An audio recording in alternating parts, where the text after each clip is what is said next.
All right, this is JP Ross, show number 176, recorded on June 14th, 2016. Tonight's guest is Tony Curado, coming to us from the East Coast. Tony has some great photos we're going to be talking about and showing a little bit later.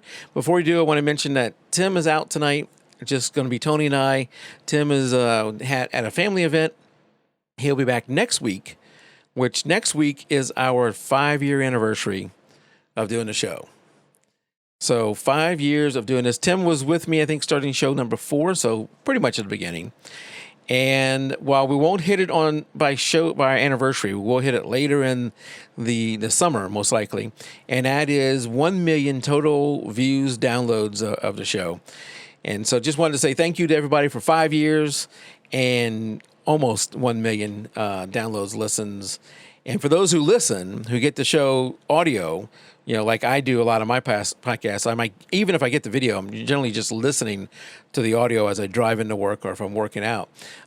We know you don't get to see the photos that we're often showing and talking about, but I encourage you to go to our website and look at the show notes and follow the links to Tony's site and past guests and go look at their photos, because even the ones I'm going to stream tonight are not in the really the good looking photos you're going to see on their website. We have to downgrade them some in order to stream them. So, go check that out if you're an audio listener with that. So with that said, Tony, welcome to the show. Thanks for having me. Pretty excited. Yeah, we're excited to have you here. I was looking through your photos, getting ready for the podcast, and there's just too many of them. I know you told me to stick to a certain segment, and we're going to go over those, and I'll show those in a little bit. But as I looked around your site, at first I guess I didn't look all the way down and scroll far enough. I just kept saying, "Oh, these look awesome." So I'd look at some of those, and I would go to another thing, say, "Let me look at some of those." I'll pull up your webpage here real quick so people can see what I'm talking about. Let's see. Yeah, let me get rid of that lower third. So I go to your website. You got a great intro there, and then I started scrolling through all your gallery, and there's just a ton of stuff over there in your gallery. And I made it down a little ways, and then I kept going and going and going and going and digging through them. And probably 2 hours into it, I finally said, "I've done enough." Tony didn't want me to get this many in the first place. So I had a real good time looking through your website. Particularly, I can't say that I didn't look enough to have a favorite, but it really looked like every time I went into a different gallery, an album, I guess, I would find new ones that was like, "Oh, I like this one. Oh, I like this one." Especially the Jeep ones here. I don't know if you were just doing this for fun. Yeah, I am a Jeep guy. I've loved. Maybe this isn't the one I was thinking of. Yeah, that's just a Jeep trail. So I think if you go back, the Jeep Living Gallery should be this one. Yeah. So I love the Jeep. I had to get rid of my Wrangler. Kind of looking at the trip that I'm doing coming up, it wasn't really a cross country vehicle. So the Renegade is my new one, my new Jeep baby. But I love it, and I love taking pictures with it, and it was more just for fun and stuff. But there's nothing like a Jeep. Oh yeah, you could be doing an ad for Jeep with some of those photos. Well, why don't you tell us a little bit about yourself and how you got in photography, and what it is you do? Yeah, it's kind of been a long journey. I was doing advertising for local businesses and stuff when I kind of discovered photography. I'd always been into it growing up and that stuff. So it was when Canon released their first digital Canon Rebel that I kind of just took off with it. My family and I had a trip out to Alaska on a cruise, and I had the camera with me. I had not a clue as to what I was doing. I can't even look at those pictures these days, but from there it kind of escalated, and I went down the normal path, or the path of trying to find a way to make money with photography. When I left the advertising world, I did family portraits. I did weddings for about 3 years. professionally. And I mean, it was, you enjoy it, but then you quickly get to realize that, you know, it wasn't what I wanted to do. The landscape photography and being out in nature and that kind of stuff is really what drew me to photography and drew me to finding different places and doing photographs and bringing them to people and stuff. Was definitely something that kind of inspired me. So I gave up the wedding photography business, and about 3 years ago, I moved out to Colorado, and I spent 3 years out there exploring and doing all different photos and just kind of going to different places. I was centered in the Four Corners region, so I went to Utah a lot, Arizona a lot, well, obviously Colorado. So that's kind of where I discovered my real true passion for photography and landscape photography and that kind of stuff. So I've taken it up from there and discovered astrophotography last summer. Was my first summer shooting the Milky Way. And that's kind of, I've taken it to that, working on the landscape stuff and nature and all that stuff. I've just kind of discovered my passion for it. So you were, when you got into photography, as far as a business goes, you got into it in the wedding side, what you're saying, right? Is that right? Yes, I did. Regretfully so. Now, I personally, I would never shoot a wedding. That's not something to stress and that's something I wouldn't do. But why do you say regretfully so? It just wasn't me. I did a bunch of different, there's a guy out in Long Island who's one of the biggest wedding photographers. I took a couple of his seminars and man, he absolutely loves weddings and taking pictures. And it shows in his photography of the weddings. They're incredible. For me, it was more of a paycheck, and that's never what that was never really what my photography was about for me. It was more about passion and so I realized in the end that I went after it to kind of just try and make a living from photography, doing something I didn't like doing. And it, like I said, it just wasn't me. And dealing with bridezillas, they're a real thing. And, they just... Well, you have on your website, I was reading it somewhere, and it's not your original quote, but you have it on your website. And I think you may even give it credit to who said it. I don't remember. But it was, find a job you love and you'll never work a day in your life. And you're right. Some people, we've had some on the show who love wedding photography, who are just absolutely fantastic at it. And, every day they go to work, they're loving what they do. I got to imagine if you don't love that, it is just awful. Right.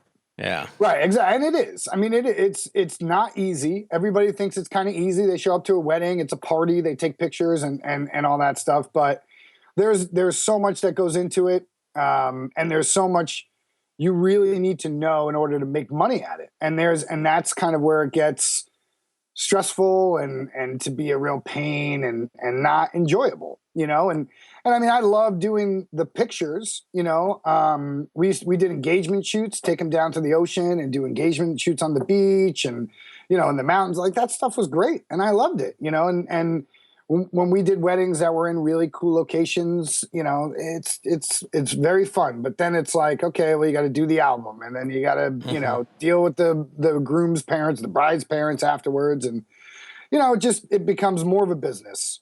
And, I think with anything in photography these days, it's always going to become a little bit more of a business, but you find that balance.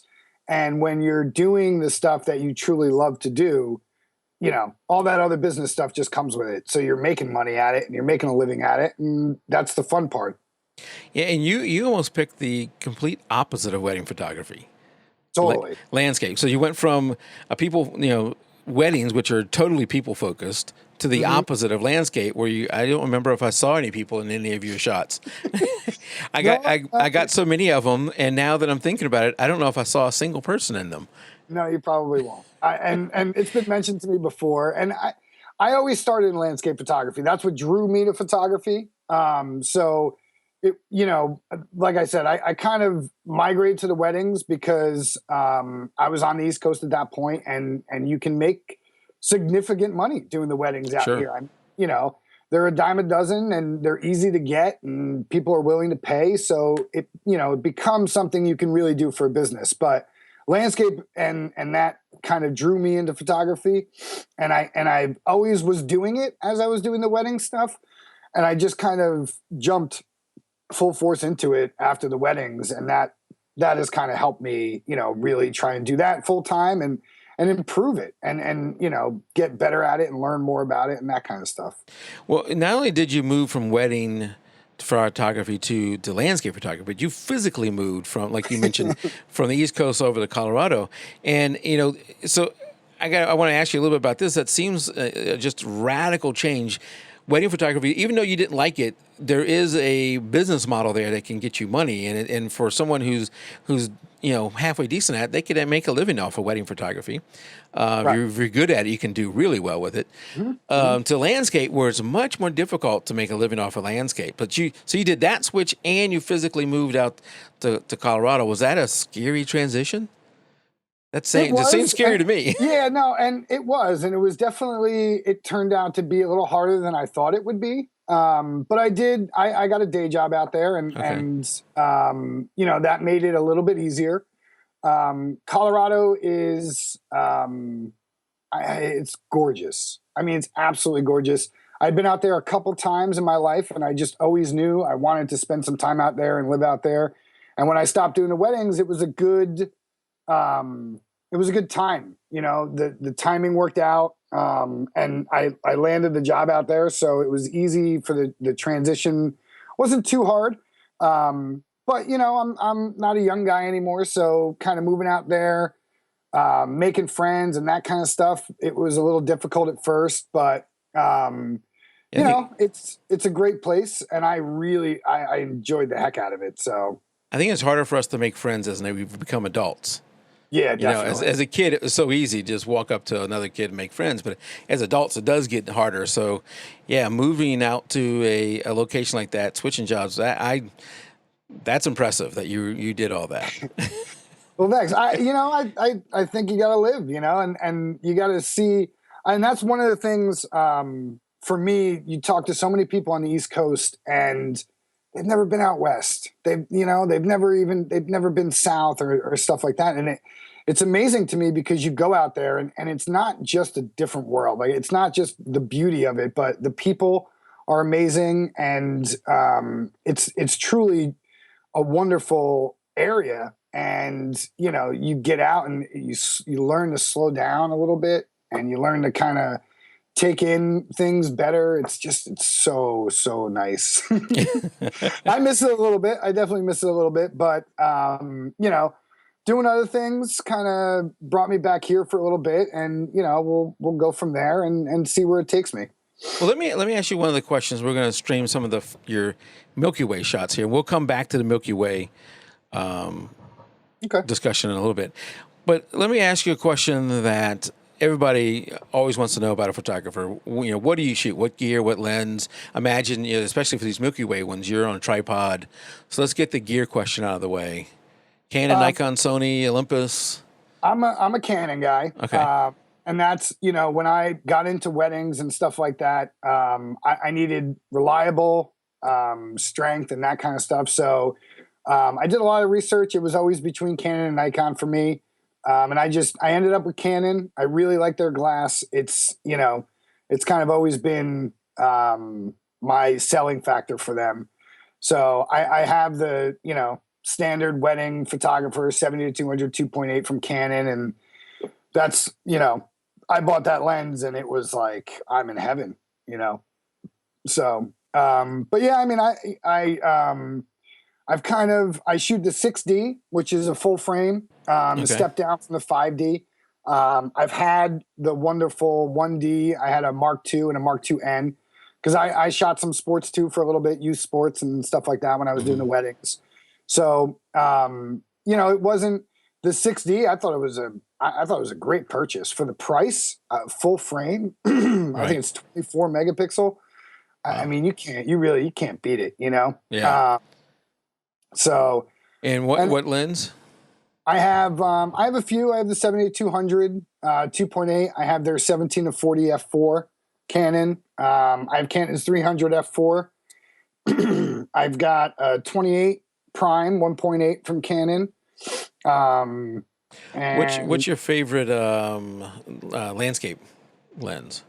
17 to 40 f4 is definitely kind of my go-to for landscapes. The Milky Way, not so much. The Milky Way, I own the Rokinon 2.8, which is a 14 or 15 millimeter, I think, wide angle. Rokinon. I'm not familiar with that. Yeah, it's they're on the cheaper end, so they're a great starter lens for Okay. Milky Way photographers. I'm currently experimenting kind of with all my lenses for the Milky Way, just because I'm curious to see what some of them will do and kind of get out there. And my 28 1.8 I shot with a couple weeks ago, and it was interesting. Got some nice results from that. So it all depends. But for when I'm out shooting the landscape, especially during the day or anything like that, my 17 to 40 is kind of doesn't come off that camera. Now, okay, so you said the Rokinon 15, right? 15 millimeter. I think it's 14 or 15. Okay. Do you like that one just because it's a little bit wider than the 17? So, yeah, it's a little bit wider. It's faster. Okay. So shooting the Milky Way 2.8 is, you need it, and it definitely helps. So the faster, the better. And that's one of the reasons I brought the 28 out, because that's a 1.8. I wanted to give that a shot.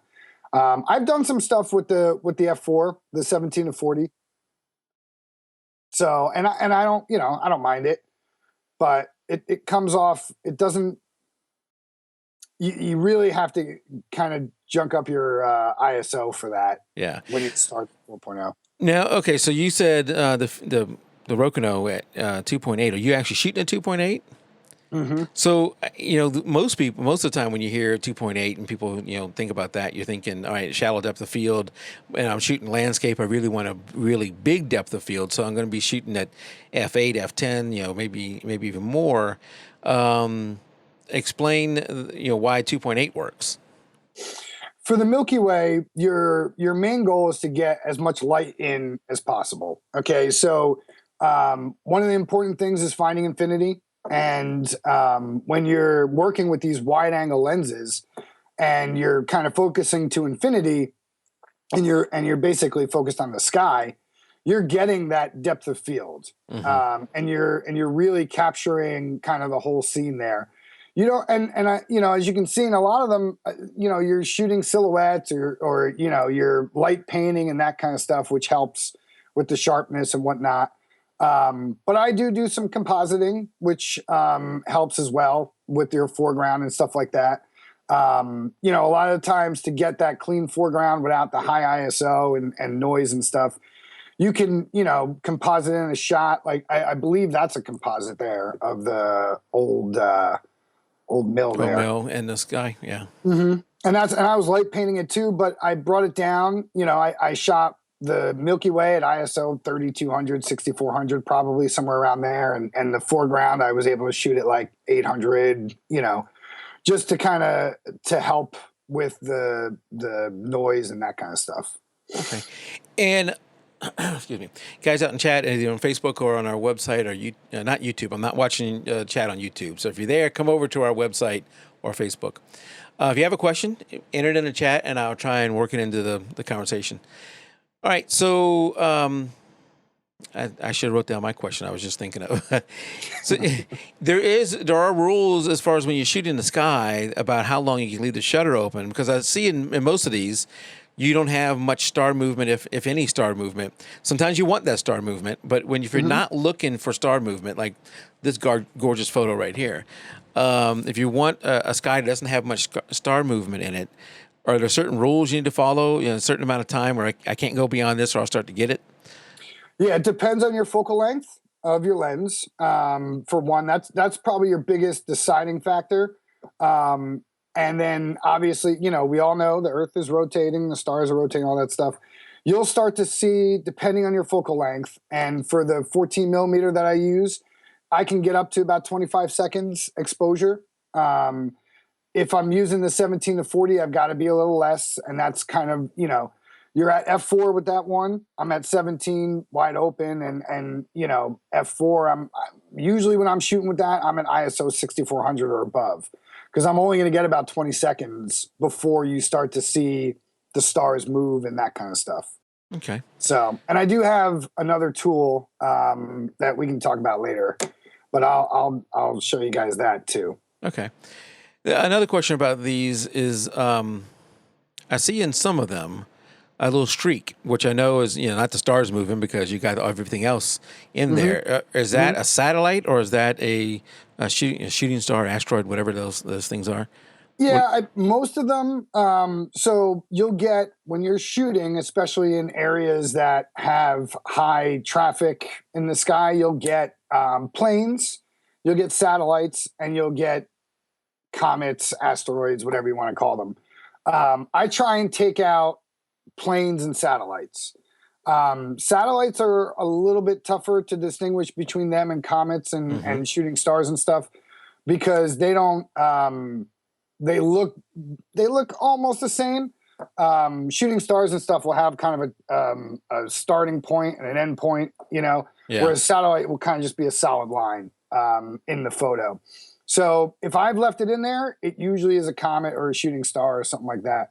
So actually, you had it up before, but there was one of the shots with the barn from the other angle, and it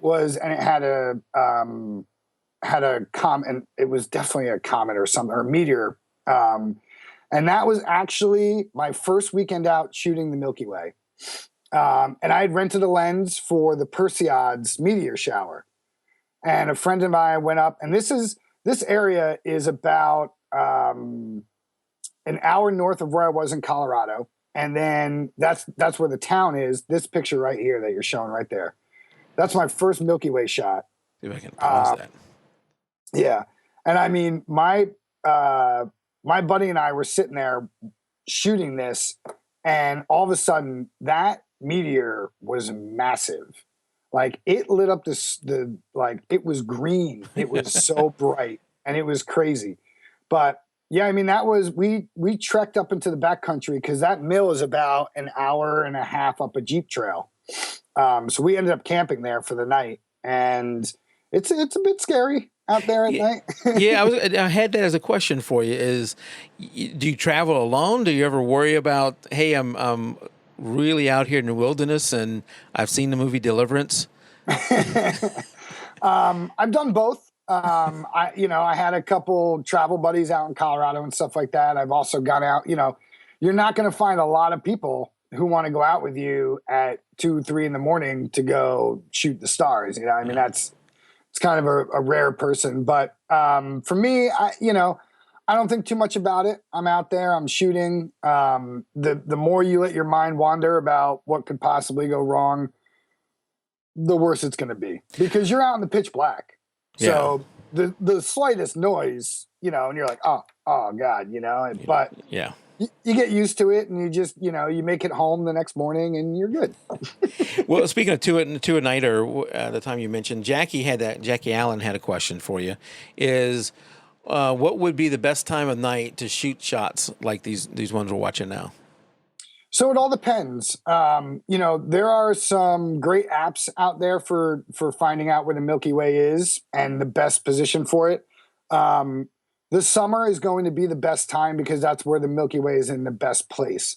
So when the sun sets at night for the Milky Way during the summer, you'll get about an hour or two where it spans almost across the horizon. And then it slowly works its way up vertically, so it's shooting up, straight up and down. And that's during the summer. During the fall, you'll get it'll be more straight up and down as the sun goes down. And I mean, that's right after the sun sets, and I mean, for the summer, you're probably not going to see it till 10:30, 11 o'clock at night. Once the sun goes down and it gets pitch dark out there. I did some stuff in Colorado this past spring, and it's a very, very short window. It comes above the horizon at about. Yeah, that's San Francisco. That's also one of my favorites. That's with the F4 too, by the way. That was taken with the 17 to 40. But they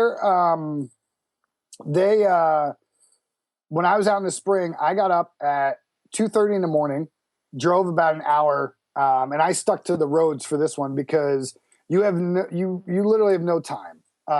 It comes above the horizon about 3 o'clock in the morning, and then you have about an hour or two to shoot it before the sun. You start to get that blue light and stuff like that. Hmm. So that's kind of a starting point for you, Jackie. It's gonna go up at like in the springtime, March, April. It'll come above the horizon about 3 a.m.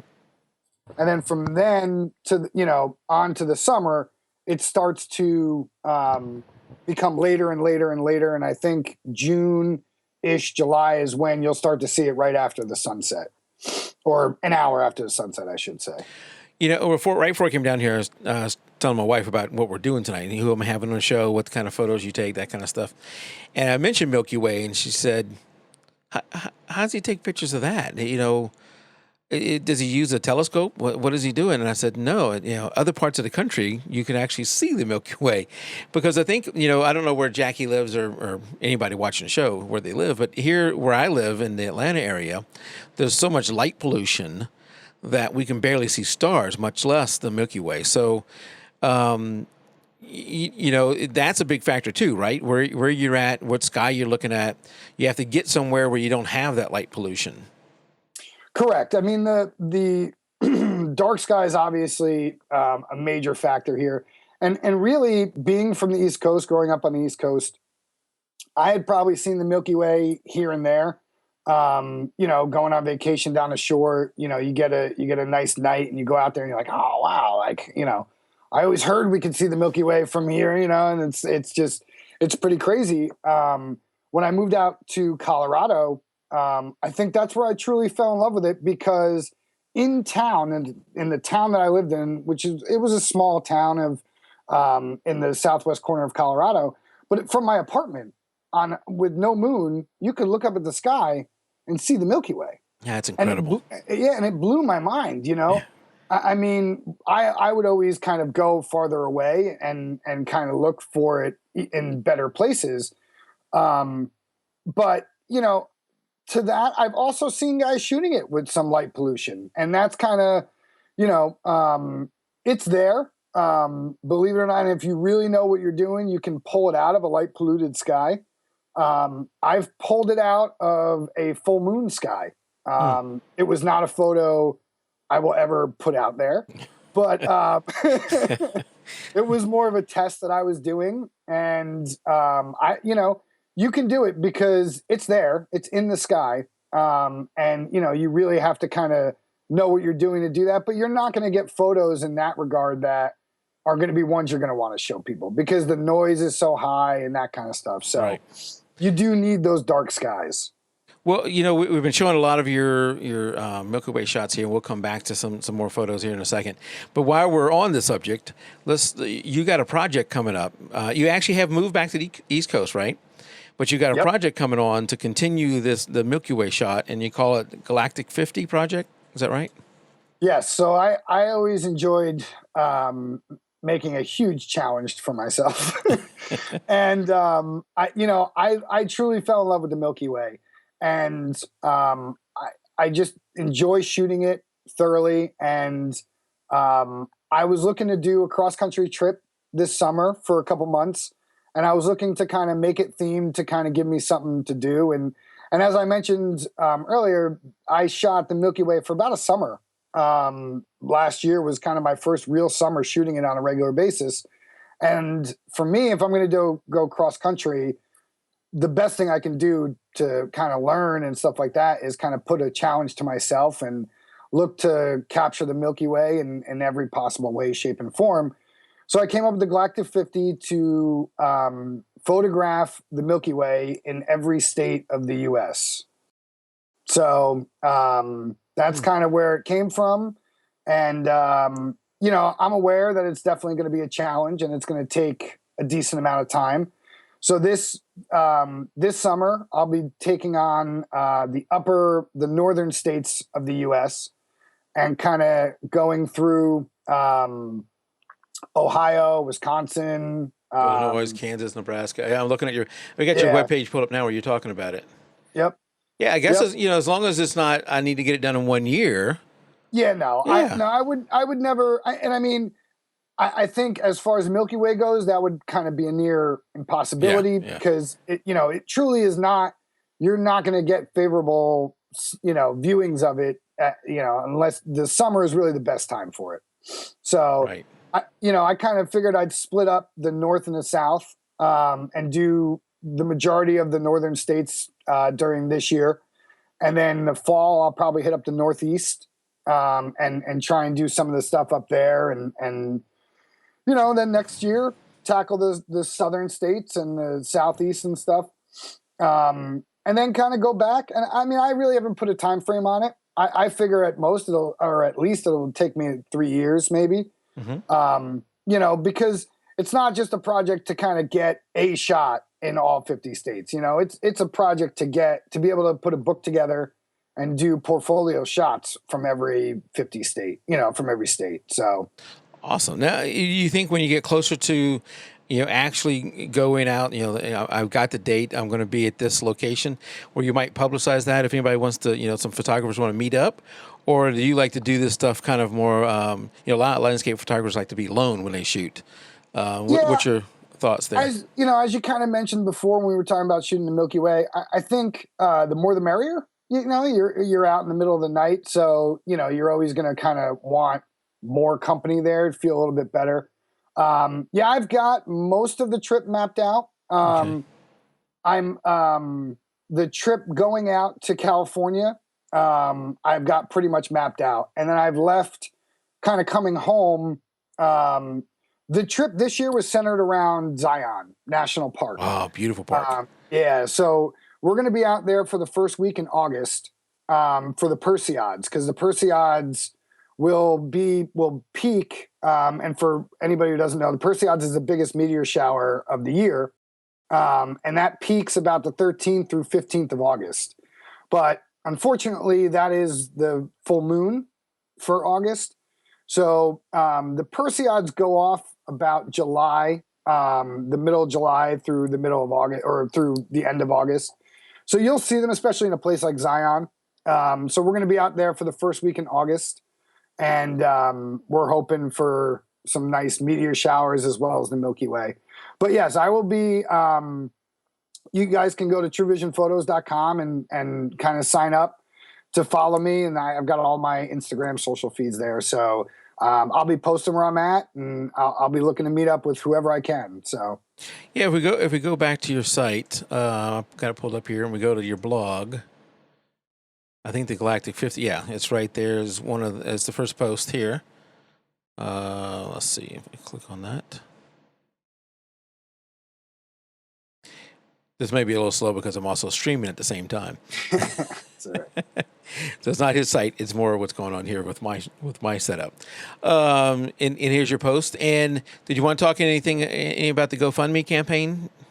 Yeah, if you guys, I mean, I've raised most of the money to do the trip on my own. And the GoFundMe is more for the social aspect of it. I'm kind of looking to do, just get some other stuff like GoPro and different things to enable me to give more to the audience type of stuff. So, it'd be great. I mean, you want to go there and support the project. It's on the post there. I think it's Galactic 50 at GoFundMe. We'll have the link in the show notes, but also if you just go to True Vision Photos, truevisionphotos.com, go to his Galactic 50 blog post, you'll have a link there. But we'll have a link in the show notes too. Yeah, no, because this can't be cheap. No, I'm doing it as cheap as I can. I mean, that's, I mentioned I kind of got the Renegade, and, that was, I get about 27, 28 miles per gallon as opposed to the Wrangler, which was about 14. So yeah, that's much better. Speaking of those photos, I know we'll still talk about Milky Way, but I just want to show these because somebody who hasn't been to your why isn't that? Hold on, let me make sure the slideshow's set up right. Someone who hasn't been to your site yet, and I know that some of the people watching have. Wolf Kramer Tanya Wallace, probably Jackie Allen, and some other people have been to your site before. But for those who haven't, I want to show some other photos as we continue to talk about this. Where am I going? There we go. And yeah, I'll be camping most of it because that obviously helps with cost and stuff. Sure. Because I'll be out most of the nights anyway. So and I love camping. I got my tent, and I have one of my good buddies helping me. We're going to convert half of the Renegade into like a little sleeping center for me, because some of the states I'll be doing flybys on my way out. So, I'll be spending a night in one state here, a night there, and instead of setting up a tent and all that, I'll have a nice little place in the Renegade to do that stuff. And this is the new one that we're seeing now, right? Yes. Yep. That's I got the chance to go out to the 50th anniversary Easter Jeep Safari, and lots of Wranglers there. And the Renegade made its first year appearance. But I tell you, I looked at these photos and I thought Jeep should be buying some of these and putting them in magazines. I agree. Jeep, if you're out there. These, every one of them, and I don't know if I got all of them, but every one of them here are just fantastic. Love the reflection of the sky in this one, by the way, and on the side of the Jeep. That was one of my first trips out into the backcountry in Colorado. So, that's when you move out there, being from the East Coast, there is no backcountry. I had no idea what that was when I moved out there. I had an idea, but then you rent a Jeep or you take a Jeep up these Jeep trails and you go, oh, that's the backcountry. Like I'm 3 hours away from civilization. Okay. So having a nice, reliable vehicle. I mean, there's nothing like it, it'll take you. Most Gorgeous. Of those shots are that's actually New Mexico. And most of those shots are 11,000, 12,000 feet up in the air, so. Yeah. Now I'm going to stream through a few that are not Jeep. Still going back to your Galactic photos, your Galactic 50, the project.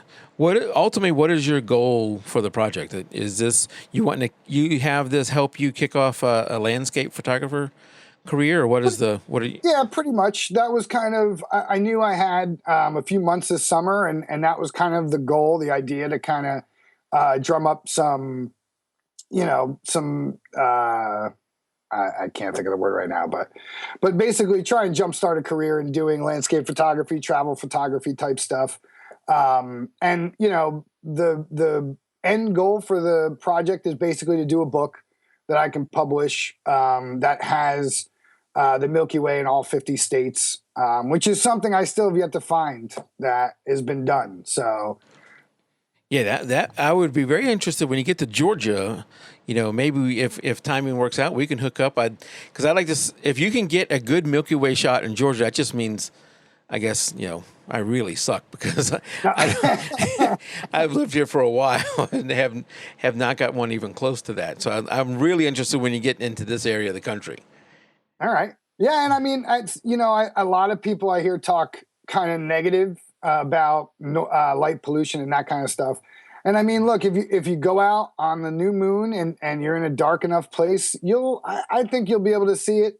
I don't mind light pollution. I think it adds a little to it. I mean, so many people go out and get that Milky Way with the perfect Milky Way colors and all that stuff. One of my favorite shots is actually from what you're showing now, is from Arches in Moab, and the whole bottom of it is yellow, and that's from Moab. That's the light pollution from Moab. And I mean, could I have processed it to have perfect colors from Milky Way? Probably, but I love the way it looks with the arch silhouetted and the yellow behind it. I mean, that's, it's different, and it gives you a different look, so I don't really mind it, and that's what it is. That's, I don't need to shoot the impossible. For me, it's, let's try and shoot what's there and right. reproduce that, Yeah, like the one we have up here, some of them you're actually adding light. You're doing light painting along with the shot, right? Mm-hmm. Yep. And what are you using? Any special flashlight or any special lighting that you're using to do that? To be honest, I had a flashlight and I was like, oh, let's try this. I have picked up an LED panel that I'm going to be using when I go out for the project this time. And I mean, it all depends. I like to use a filter, kind of a warmer filter, to kind of make it seem like it's natural light, as opposed to the kind of the bright white flashlight light that you're going to get, and it kind of just takes you out of it a little bit. So, Yeah. Let's talk a little bit about this shot. The yeah. what is that? The two grain cylinders or whatever there, and you've got some kind of eclipse going on or something there, right? That is the supermoon lunar eclipse that happened last year, and won't happen again for like 11 or 12 years. So, I was setting up, and I was finding a place to take the photo, and I found this spot, and I really liked the composition and everything. And I grabbed this shot of the moon while it was still before the eclipse, and that's what you see behind the orange moon there. Mm-hmm. And I really had I was not going to use it. It was my foreground shot with the the grain and all that stuff. And the next day I woke up and I go on the Facebook, and every photographer and their mother had a shot of the eclipse. Yeah. And they all looked the same. It was just more of the same. Here's the eclipse. It's orange moon, great, awesome. Everybody loved it. Ooh, ahs, all that wonderful stuff. And I hadn't even processed them yet. So I was like, all right, I need to do something different. And actually, a friend of mine had mentioned something about Heroes, the TV show. Uh-huh. Yeah. And, we were kind of joking about it and that stuff. And the next day I was like, that might actually look pretty cool. So I took the shot, and I kind of composed it together. And that's kind of what I ended up with. And it's one of my favorite shots from Colorado. I love the sky. I love the grass or whatever that is that's there, and and there's some kind of farm cylinders, grain cylinders or something. Right, I don't know out there, and even the little lights of a town or whatever that is that's out there. It's just a fantastic shot. And I'll tell you what's really funny. We went up to this area. This is at a reservoir. There's a reservoir behind me. Okay. And, I had been up to that reservoir a couple times. I knew that's where the eclipse was going to happen, behind the reservoir. And I got really excited. I was going to be able to get the eclipse in the reservoir, maybe get have it in, reflecting in the reservoir and stuff. Well, we showed up, and there was 30 photographers standing there. And I had the same idea. Yeah, I mean, it didn't surprise me. It was probably the best location in town for that. But what surprised me was that they all still stood there. Mm-hmm. Like and I have a couple of posts on this about my site, but for me, I like to find the different shots. We as photographers, especially landscape photographers, are going to have those staples. I mean, they're just out there. There's, the Grand Canyon. There's spots that everybody takes a picture at. Horseshoe Bend. Yeah, I mean, there's plenty of those places. But for me, it's if you have the opportunity to get a original shot, you should take that opportunity. And if you show up to a place like that and there's 30 photographers lined up, drive around the corner. Go find a different spot. Go find a different place to take a different picture, because you're getting the same thing as those 30 other guys. And I don't know. I have such a hard time with it. No, that makes sense. Find a different angle. Find a different spot. Right. Yeah. And that goes with not just landscape, but a lot of things photography. Yeah. You shooting your kids' sport, don't shoot from the same spot that everybody else is. Find another spot. I mean, you may want to get some there, but move around some. Well, let me ask you. So we had that image up. Maybe that's the answer to my next question. Do you have a favorite image of all the images you shot yet? Do you have a favorite? Oh man, that's something that means something to you. Maybe out of all your great photos, one particularly has special meaning to you. Yeah, I think I love this one. That's Sedona. Sedona's gorgeous. It's tough for me because so many of them, I think some of the pictures that kind of have an emotional or have like meaning to us as photographers, we have to sometimes distance ourselves because it may not be the best photo that you got from that trip or Right. that, location or something. And, a lot of times for me, I found that like I was in love with a particular shot and it was good, but it wasn't great.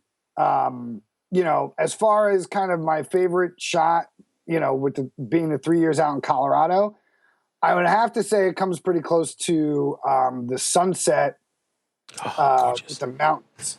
That's Yeah. actually East Coast. That's Finger Lakes, and that was a meeting with AD that I did one day. But yeah, I think it was one of my favorite shots. Is definitely the sunset I got at one of the mountains. I think you showed it before. It was, it was just, it was the perfect day. Perfect moment. This, this was so. The first time I went out to Arches in Moab, I said to my friend, like, "Does it snow here?" And he was like, "Yeah." And it's tough because it does snow there, but the snow doesn't last, Yeah. or the snow, it kind of comes and goes. So I had a buddy out from the East Coast, and I said, "Dude, let's go up to Canyonlands, let's go up to Arches and see." It was, I think it was February, or maybe earlier, maybe it might have been January. I can't remember, but we caught an absolute amazing weekend. The sunset, sunrise, it was all gorgeous. That's what you're showing now. I mean, these are definitely some of my favorites. It Yeah. was this trip sucked for us. Okay. My Wrangler did not do very well with heat.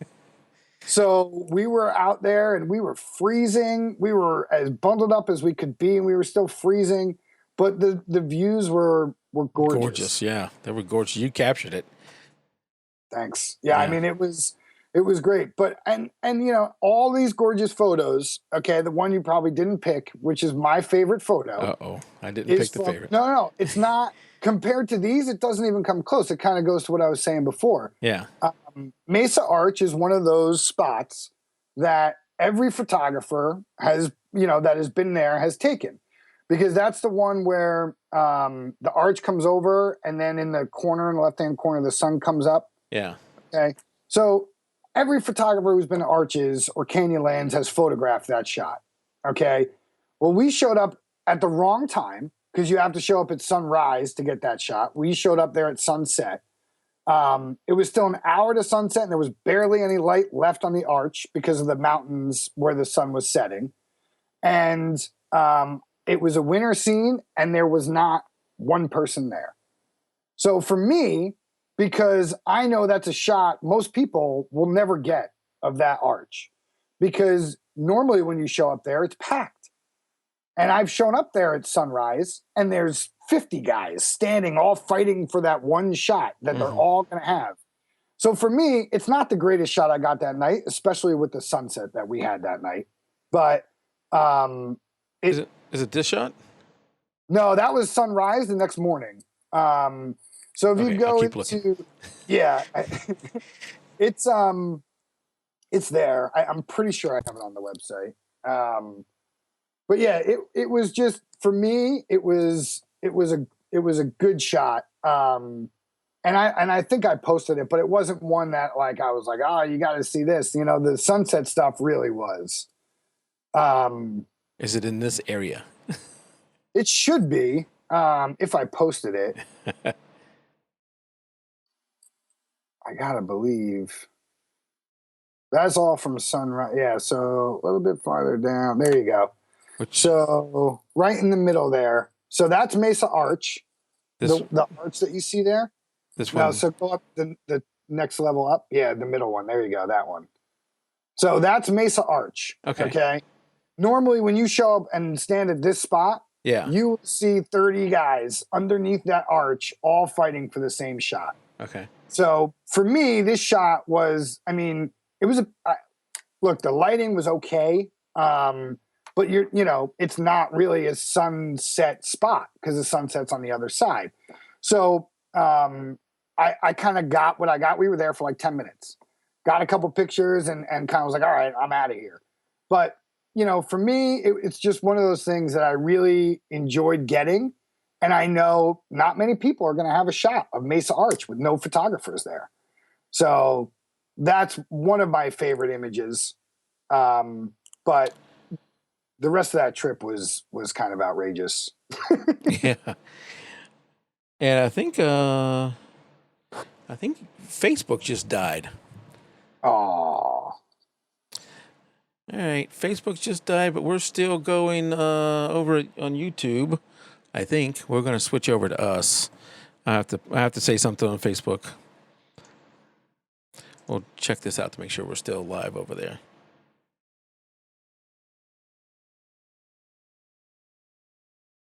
I don't know why it's saying it's interrupted. No, I think it's back. Facebook did something. Facebook. Don't know what's going on there. Okay, so we're getting actually close to the time. We need to start moving anyway. All right, that stuff is fantastic. I always love hearing a photographer why a certain image is their favorite, because it has special meaning that we may not get when we look at the photo. Because you're right, I probably just looked at this, and, oh, look, it's gorgeous, and moved on past it. Because I don't have that connection, and you're right. Sometimes we do need to divorce ourselves from our emotional attachment. But I also love hearing about someone's emotional attachment. Why is this one your favorite? And that's one of the reasons why I love blogging about that stuff. And I'm pretty sure I shared that story in the blog and whatnot.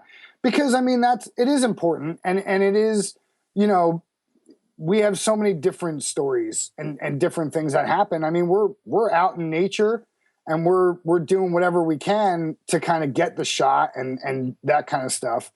But, in the end, we're trying to produce high quality, good images. Right. And some people care about the story behind them, some people don't. No, I understand that. Yep. Well, Tony, as we wrap this up, let me ask you something new we're starting. We're now, I guess, we've done this multiple times, but a new segment to JPEG Raw, and that is, what is in your camera bag? Because while we love hearing about your favorite image, we also love seeing what's in your camera bag and what it is you're using. So you mind sharing that with us? Sure. And this is kind of what I was alluding to before. That's kind of why I wanted to keep it for. Yeah. So, this is a star tracker. There. Nope. Where am I going? The other way. There you go. There we go. All right. I picked this up. I've only been out shooting with it maybe once or twice. But basically, this aligns with the North Star. The camera goes on here and on another ball head. And then this slowly turns with the rotation of the Earth. So it's got a bunch of different settings, but basically it'll align with the stars and it'll slowly move this little guy here. Okay. And what that does is that allows you all right, I'm looking at the wrong thing here. Okay. That allows you to expose longer and get sharper stars. Okay. So it's not, with this, I've been able to go up to about 1:30. And that, for me... So wait, how are you using, how are you attaching your camera to that somehow? Yep. Here, so I'll show you. This is also in my camera bag. This is my new tripod. I just picked this up from Vanguard. This is my second tripod from Vanguard. This is of the VO collection. Okay. It's a traveler's it's a traveler's thing. It'll fit in... I love it. Oh, it's so awesome. Oh my gosh! So the head. I mean, what is it called? That the column, center column. The center column folded over. Folds right over, nice and easy, just like that. Wow! And it goes in. That. So this will fit in your overnight bag. Mm-hmm. Okay. They have an aluminum. This is the carbon fiber. I got it just to kind of make it smaller on my hikes and stuff like that. But sure. Man, this thing, I've been out now a couple times with it. I absolutely love it. And it's so light. Oh. But just the smallness of it is pretty fantastic. Let's see if I can. I like to keep my stuff nice and tight, of course. There we go. So this will screw onto the tripod. Okay. Okay. Yeah. And then this part comes off.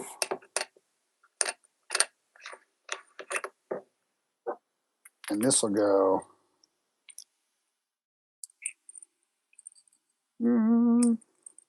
This doesn't have to be perfect, but. Yeah.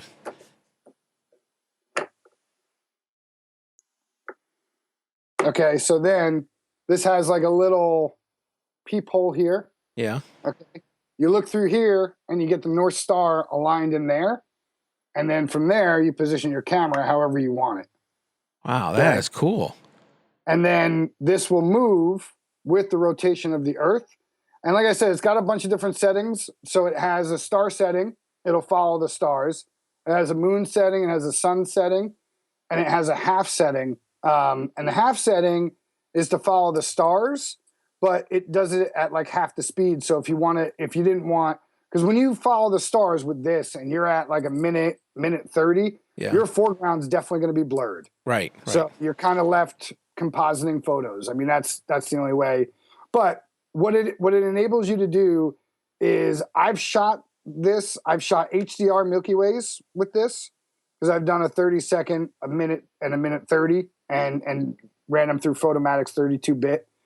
It's incredible. But I can also shoot it at ISO 800. I think I've shot at ISO 400. I wouldn't recommend it, but you can shoot at low ISOs and longer times, so you don't get the noise in your photos.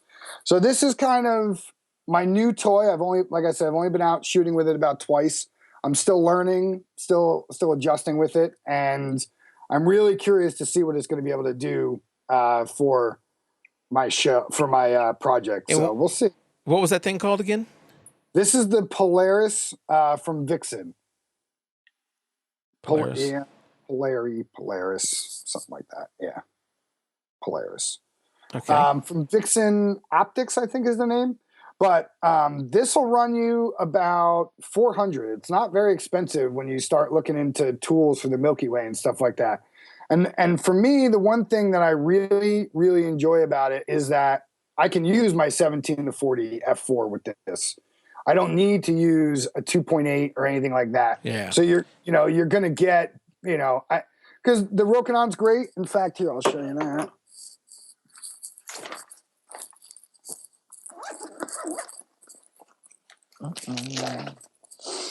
So this is the Rokinon, okay? And it is a 14 millimeter, okay? It's a manual focus, 2.8. That's the Rokinon? This is the Rokinon, yeah. I can't. All right. There.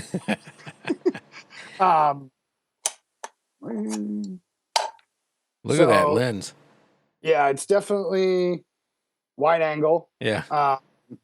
And manual focus, which, with shooting the Milky Way, you're going to be manual focus anyway. Mm-hmm. So, but this is a great price point. I don't remember what it was off the top of my head, but for beginners in the Milky Way, you can't go wrong with this lens. Imagine with the bulb there, you can't put filters on that, right?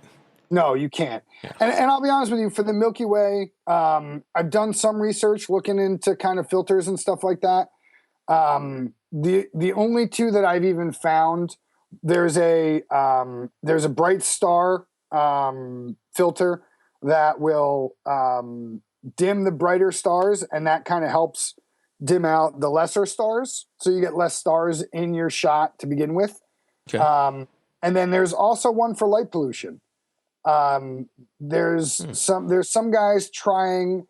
I'm going to get this wrong. It is a red intensifier by Hoya.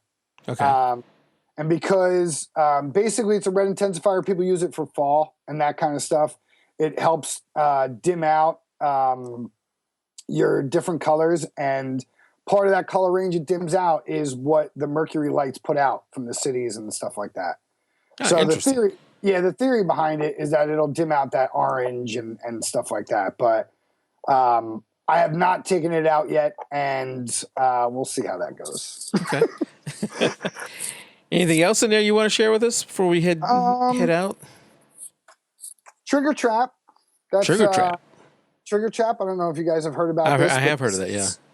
This is basically an intervalometer for your camera that uses your mobile phone, and it allows you to do a lot of other cool things.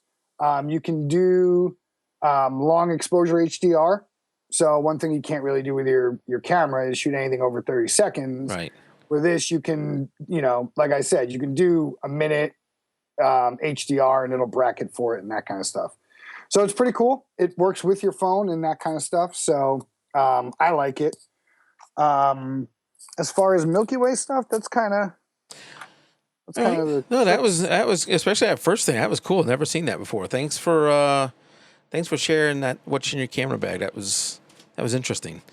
So as we head out, we got two more things I want to go over. One is any tips you want to leave us with before we head out.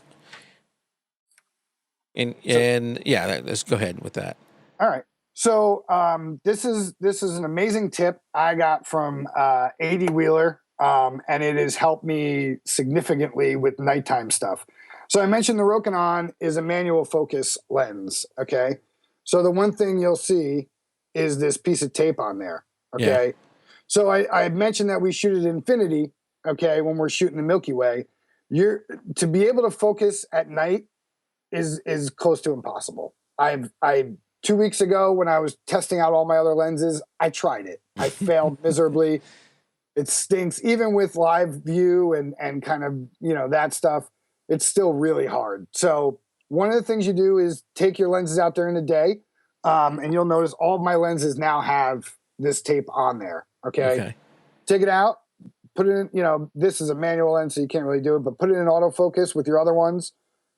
Find the farthest point you can, focus it to infinity, tape it up, because we all have the infinity mark on the lenses. Right. Okay. But true infinity for your lens and in focus for your infinity is going to be in that white bar range. It's not going to be exactly on that dot. Okay. Exactly on that dot. So you tape it off, and then when you go out at night, it's a nice white tape. There you go. Right there. Put it in the line, you're in focus, and you never have to worry about it. That's a great little tip. Yeah. Speaking of AD, we almost forgot. We almost forgot to share a new website you guys are doing, and that is Travel Obscure, travelobscure.com. Tell us a little bit about this site. What's going on here? Travel Obscura is a great site for travel photographers. The goal is to kind of get different places for if you're going somewhere and you want to know good places to go shoot. Oh, that's awesome. Yeah, these are all travel photographers that work with AD and stuff like that, and they're contributing some great content, great places throughout the country.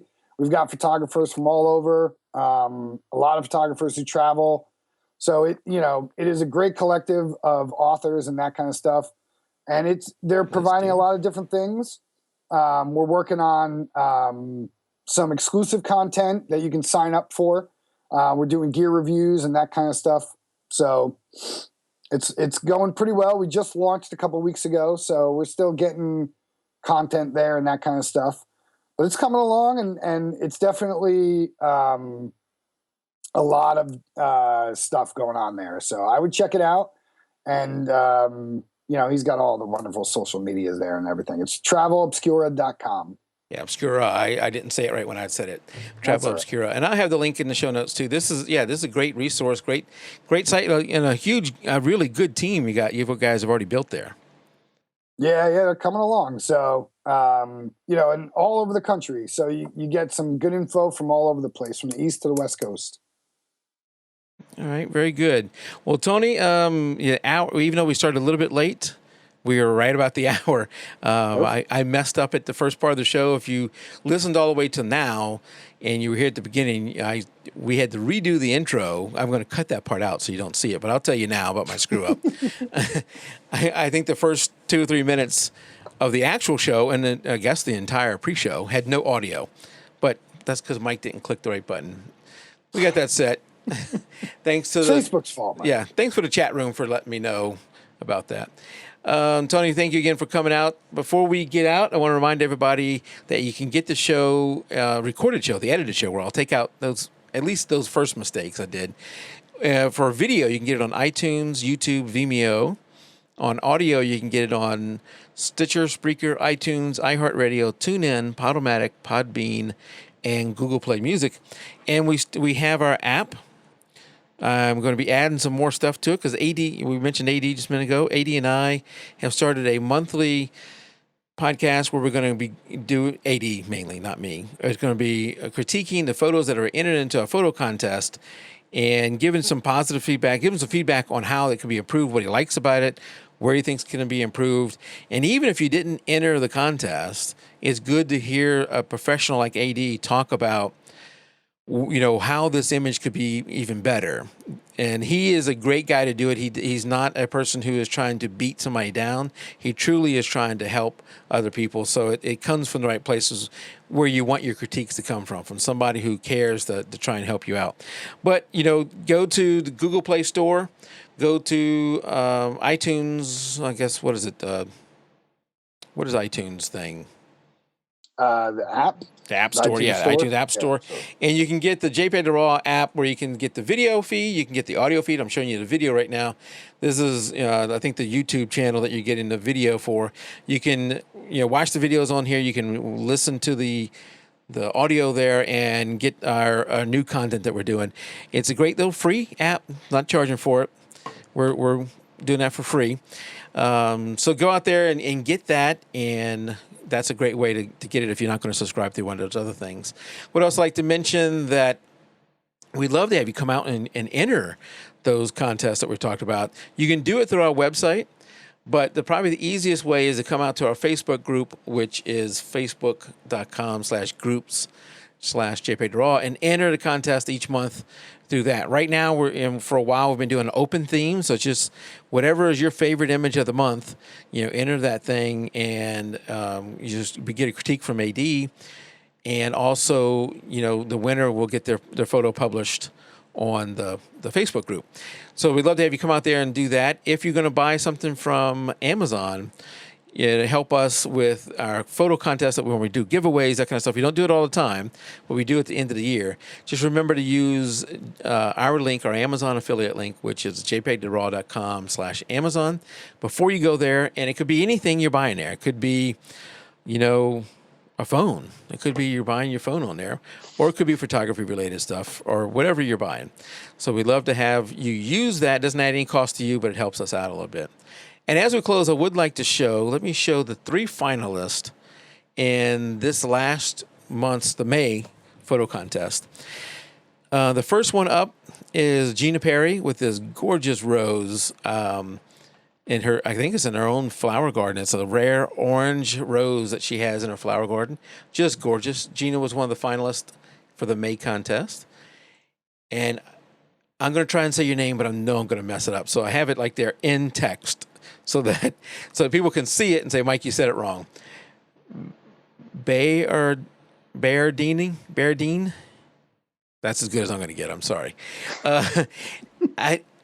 I don't know what I see these kind of flowers around, the ones where I guess you can blow on them and they blow away.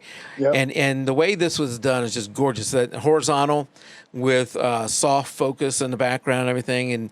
And I like the touch of blue that's there and the white of the flower. Just a gorgeous, gorgeous image there.